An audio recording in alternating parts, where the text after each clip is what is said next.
Nah, tapi jangan lupa apa itu? Like, comment, share, and subscribe. Baik. Nak ngerti doh. Ai suruh cucu awak yang ngerti. Cu cari Uswah TV cu ya. Ada nenek di dalamnya ya. Beko nampak tuh. Cari di HP cucu awak. Tapi Bapak Ibu, bismillahirrahmanirrahim. Bahasan kita pada malam ini adabul libas. Adab berpakaian. Adab berpakaian. Kita lihat dulu fungsi pakaian itu untuk kita. Jadi pakaian itu gunanya untuk apa? Maka disebutkanlah kemudian pakaian itu gunanya awak berpakaian Bapak Ibu untuk menutup aurat. Itu alai. Untuk perhiasan. Untuk malagak. Itu alai. Itulah. Maka disebutkanlah kemudian fawaidnya apa? Az-zinatu wasitrul aurah, untuk perhiasan dan untuk menutup aurat. Ketika perpakaian itu digunakan untuk perhiasan, maka apa yang harus kita perhatikan? Mode. Jangan sampai ketinggalan mode. Itu harus diperhatikan. Kok ada model baru baju tu Bali, ya Bu? Kok ada jilbab baru Bali. Tapi dipakai untuk sembahyang. Jangan beko baju rancak-rancak di Bali, ndak ada dipakai sembahyang dah kan. Brokat kan, brokat awak Bali 1 juta, 3 juta, ndak pernah dipakai solat. Besok ditanya oleh malaikat, "Hei brokat, kamu saya dulu dipakai?" Apa beralik senyo? Masalah besok tu malaikat. Jadi besok pakai brokat tu kamu solat, kamu saji.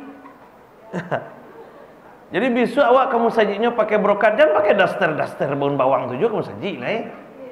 Pakai brokat kamu saji, apa-apa pakai jas kamu saji. Gagah luar biasa itu. Terbayang sudah awak temah. Pakai hak kan, pakai hak tinggi itu tuh, sepatu yang tinggi itu. Jadi pakaian itu bukan hanya dipakai untuk beralih, untuk menggaya segala macam, tapi juga dipakai untuk beribadah, karena semua akan dihisap. Nanti Bapak Ibu tengok di lemari baju awak tu sadonyo pareso cek-cek, teli cek-cek. Pakaian-pakaian baju-baju yang alun pernah awak pakai sembahyang. Karena itu akan dihisap. Itu akan dihisap besok di akhirat akan ditanyai. Yang kalau ada baju-baju yang alun pernah dipakai dibawa kamu saji, besok bawa kamu saji lah.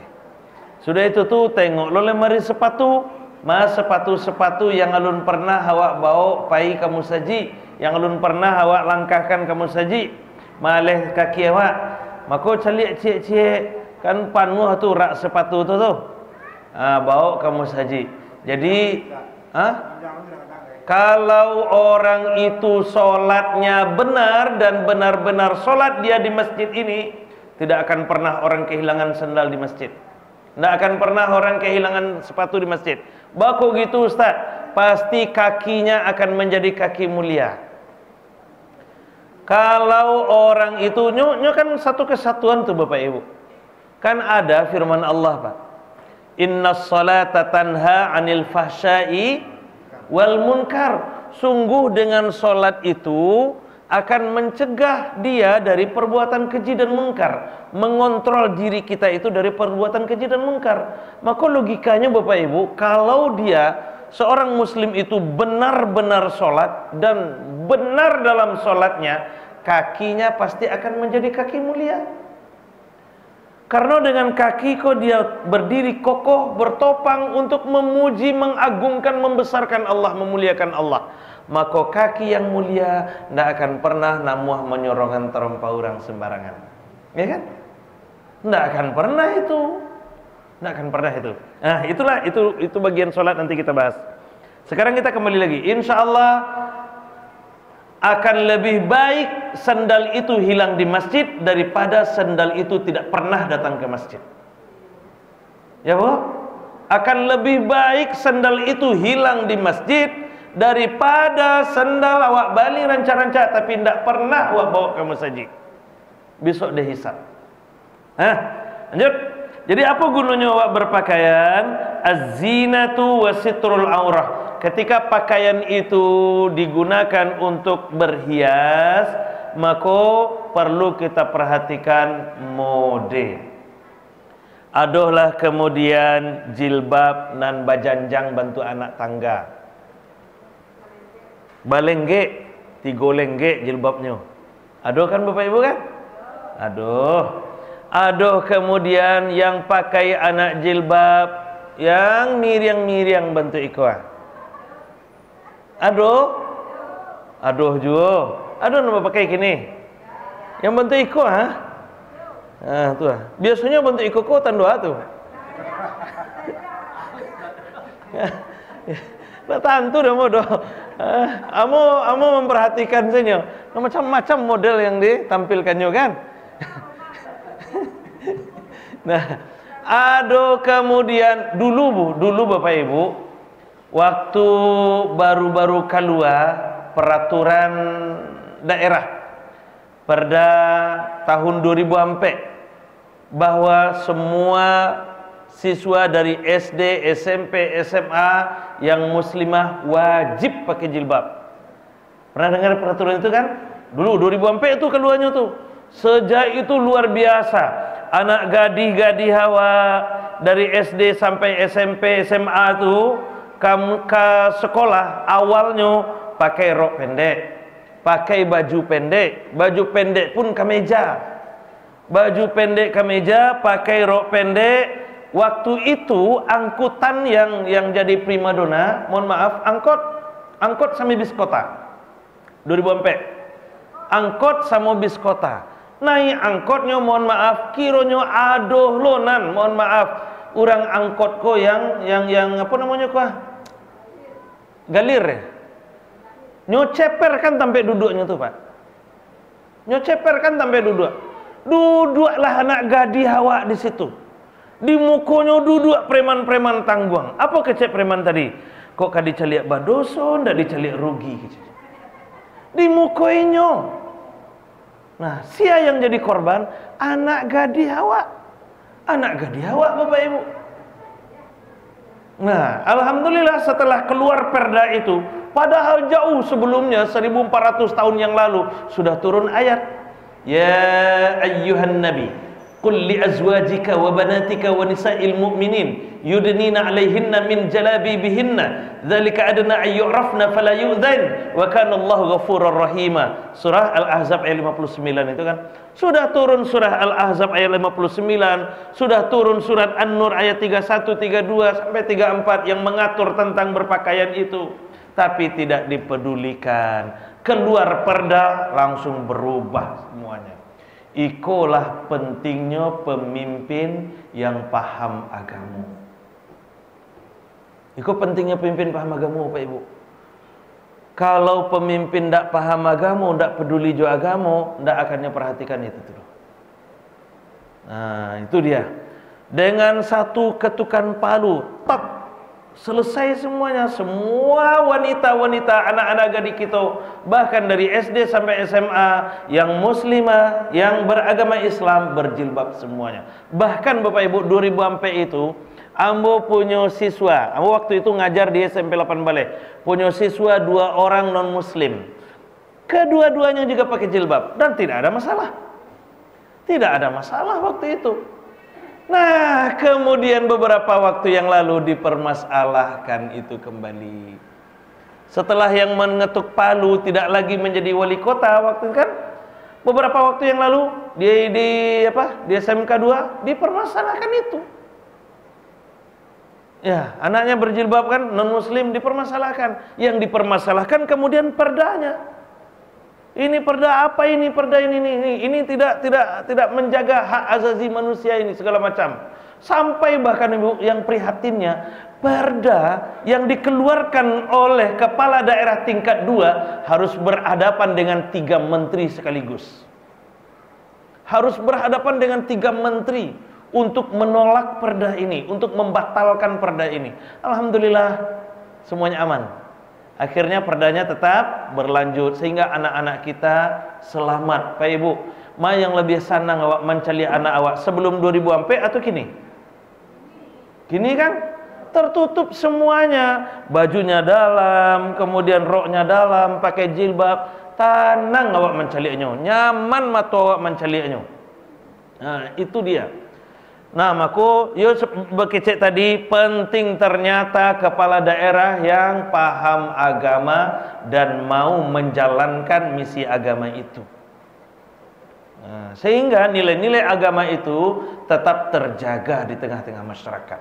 Nah, tapi Bapak Ibu, yang gawatnya 2000 sampai aman, 2005 aman, 2006 mulai tumbuh masalah cek-cek.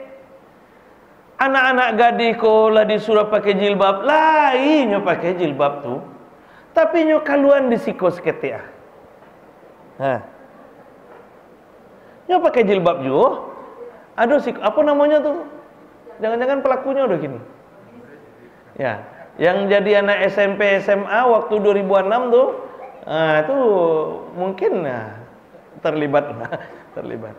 Apa namanya? Apa namanya Pak Ibu? Bukan poni. Kalau poni itu kan semuanya tuh. Jabri di belakang. Di belakang tuh. Yang di muka kan namanya Bitel namanya tuh. Aduh, nah aku nak mengikuti mode namanya kemana? Ya harus dicari. Jabri itu di belakang enggak, Pak? Ya, Jabri itu di belakang. Kalau poni, itu selingkar ini kan. Kalau yang saketek Bitel namanya. Bitel namanya tuh. Itu 2006, 2007, 2008 musim sekali itu. Lah disuruh pakai jilbab rancak-rancak cantik-cantik, nyokaluan ju rambutnya le. Heran awak. Nyokaluan ju le. Padahal itu kan aurat. Itu kan aurat. Nah, tapi alhamdulillah 2009, 2010 itu mulai hilang tuh. 2009, 2010, 2011 itu mulai hilang. 2002 balik, mulai loh muncul cek-cek lain. Apa masalahnya lain? Di belakang lain. Nyo gulung lah rambutnya tuh. Nyo puta-puta. Nyo buat sanggup di godang di sikunya. Tinggi. Ada pernah nengok kan? Apa namanya tuh?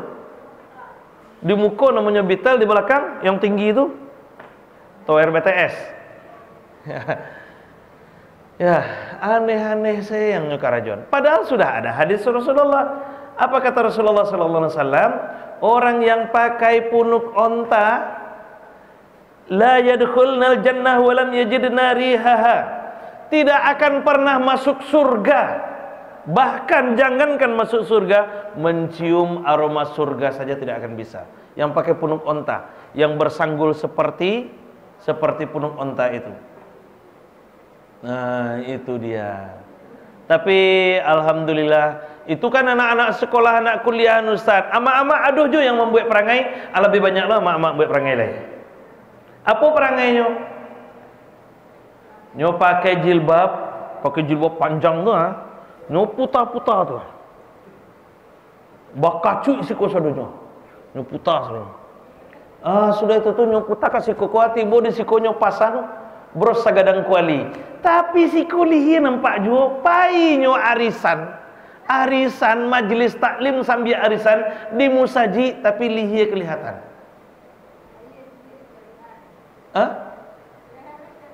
Ini calian dulu lihia kok. Itu terjadi Bapak Ibu. Maka silahkan ikut mode, monggo silahkan, tidak ada masalah. Itu kan karena mode itu. Karena ikut-ikutan, ikut rencak mah, aduh yang penggagasnya sebelumnya kan macam-macam kan. Apalagi mohon maaf artis-artisan membuat mode, itu laku benar tuh. Aduh yang sanggu apa namanya? Nah, bahkan sampai ke alis apa namanya? Macam-macam. Beko kalau disabui identitas kan dah rencak lo jadinya lo. Macam-macam gayanya. Tapi Bapak Ibu, silahkan ikut mode, silahkan ikut mode. Tapi ada hal-hal juga yang perlu kita perhatikan. Karena bukan hanya pakaian itu bukan hanya zina, bukan hanya sekedar perhiasan, tapi juga gunanya sitrul aurah, untuk menutup aurat. Maka ketika pakaian itu berfungsi sebagai perhiasan, ikuti modenya. Itu penting. Jangan sampai babu lulu matu apa encik matu apa amu menceli ibu-ibu menggaya kan. Nah, itu penting, mode itu penting. Yang kedua, pakaian itu gunanya untuk menutup aurat. Kalau menutup aurat, maka syariat perlu kita lihat, perlu kita jaga. Maka mode itu penting, syariat ini wajib. Ada satu lagi, apa itu? Al-wiqayah mimma yudur.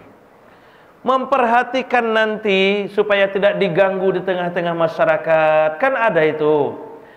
Dzalika adna ayyurafna fala yu'dzain. Berpakaian itu supaya kamu, identitas kamu lebih mudah dikenal. Kalau bantu ikoko cara berpakaiannya kok, kok muslimah. Kalau bantu iko cara berpakaiannya, iko agak ragu awak. Nah, kan banyak itu, banyak. Kalau nyo pakai jilbab gadang, baju gadang, jilbab gadang, iko pasti muslimah, orang Islam kok. Nah, tapi kalaulah berpakai baju pensil, sarawa pena, iko agak ragu awak kok. Agak ragu awak.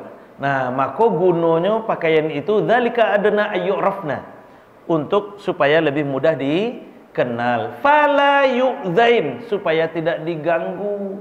Maka supaya tidak diganggu itu, perhatikan juga sosial masyarakat kita.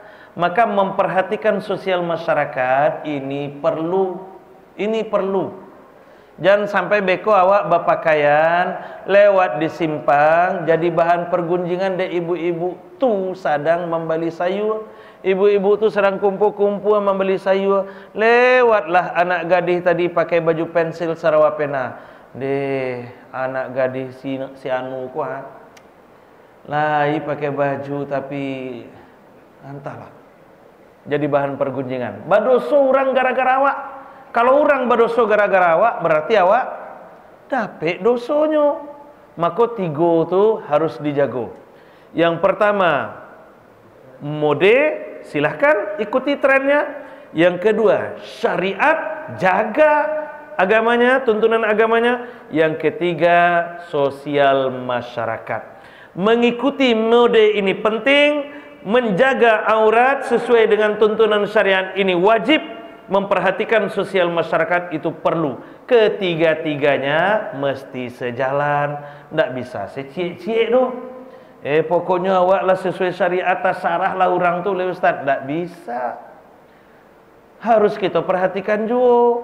Kalau cuma sekedar sesuai syariat, tidak melanggar aturan syariat Bapak Ibu, maka apa-apa enak, apa-apa auratnya dari pusat sampai lutut. Pokoknya kalaulah tak tutui dari pusat sampai lutut itu aman. Datanglah apa-apa tadi pakai singlet atau kaos oblong, pakai sarawati go perampek, pakai singlet, pakai sarawati go perampek, lah tutui aurat atau alun Pak Ibu? Sudah berwudunya jadi imamnya di Masjid Ikhlas. Namun awak tidak jadi makmumnya. Namun tidak awak jadi makmumnya. Nah, apakah dia melanggar syariat? Tidak, tapi tidak sesuai dengan sosial masyarakat. Maka sosial masyarakat diperhatikan. Sosial masyarakat diperhatikan, syariat dijaga, mode pun diikuti, trennya pun diikuti. Nah, silakan. Kalau itu dijaga, maka insya Allah semuanya aman.